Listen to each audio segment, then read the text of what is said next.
Monsieur le Premier ministre, le pays n'a pas besoin d'un recadreur. Le pays a besoin d'un Premier ministre qui décide, qui prend ses responsabilités et qui œuvre à l'unité du pays. Alors, puisque vous avez parlé de Madame Demir, parlons-en.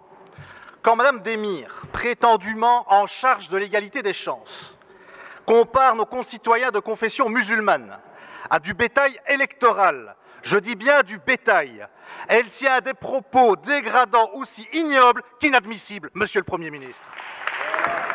Propos pour lesquels elle ne s'est pas excusée, ce qui est aussi inacceptable. Vous deviez exiger sa démission, vous ne l'avez pas fait. Ce faisant, vous avez déshonoré l'ensemble du gouvernement, permettez-moi de vous le dire. Alors sur les indépendants,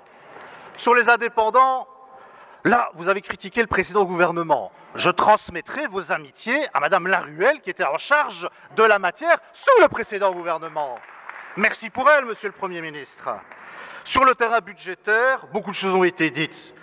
En résumé, votre politique d'austérité, en plus de provoquer une dégradation sociale généralisée, conduit à un échec cuisant. Voilà la réalité, Monsieur le Premier ministre. Alors, vous vous raccrochez aux déclarations de la Commission qui vous conseille de poursuivre l'austérité. Dites-vous bien, une bonne fois pour toutes, que les conseilleurs ne sont pas les payeurs, surtout lorsque les payeurs sont les travailleurs et les ménages, Monsieur le Premier ministre. Changez de politique.